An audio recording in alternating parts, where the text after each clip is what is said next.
परिवर्तन शक्ति पहचान के आधार पर नहीं है, परिवर्तन शक्ति प्योरिटी के आधार पर होती है। जो आत्मा जन्म जन्मांतर जितनी पवित्र रहने वाली है वो उतना ही परिवर्तन करने में निमित्त बनती है। सबसे जास्ती निमित्त बनती है वैष्णवी देवी।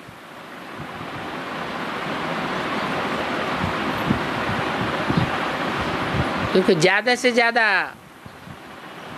जन्मों का संग कौन सी आत्मा के साथ है? बीज रूप आत्मा का। शंकर और पार्वती हैं हीरो हीरोइन के रूप में, जिन्हें लक्ष्मी नारायण कहा जाता है। वो जन्म जन्मांतर के साथी हैं।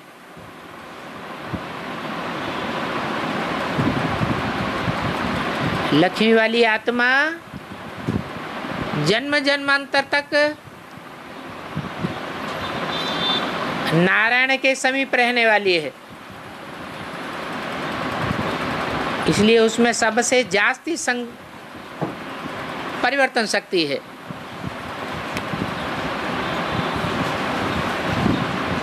गंगा वाली आत्मा तो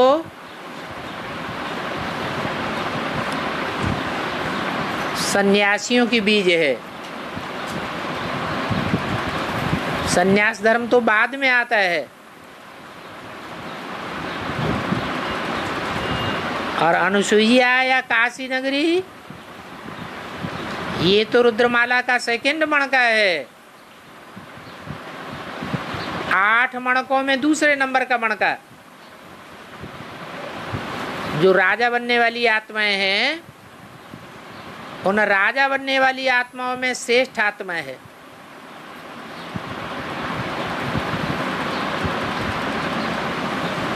राजाओं में प्योरिटी का ज्यादा पतन हुआ या रानियों में ज्यादा पतन हुआ? राजाओं में पतन हुआ। तो अनुसुईया नाम 84 जन्मों में से अनुसुईया नाम है, यह संगम युग के विशेष जन्म का नाम अनुसुईया है।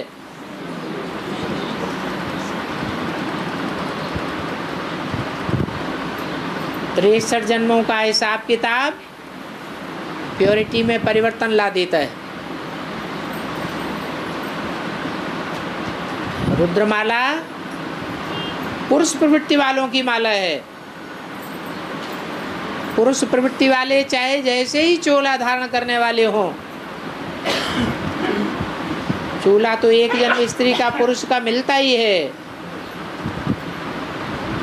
तो भी राजा बनने वाली आत्माओं में प्योरिटी विजय माला के मुकाबले कम ही होती है।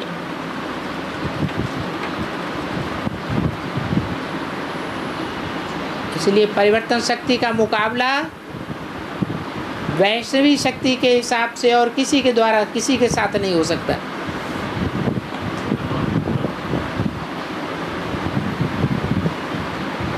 पुरुषों को तो सबको दुर्योधन दुशासन बताई दिया, फिर वो पुरुष स्वभाव संस्कार वाली आत्मा ही क्यों न हो, वो परिवर्तन शक्ति लाने के निमित्त नहीं बन सकती। चाहे वो अनुसुईया का पार्ट बजाने वाली ही आत्मा क्यों न हो। हाँ, प्योरिटी की दुनिया का फाउंडेशन डाल सकती हैं, लेकिन आमूल चूल परिवर्तन नहीं कर सकती। उसके लिए निमित्त वही आत्मा बनती है जो जन्म जन्मांतर तक एक के साथ का विरुद्ध धारण करने वाली है।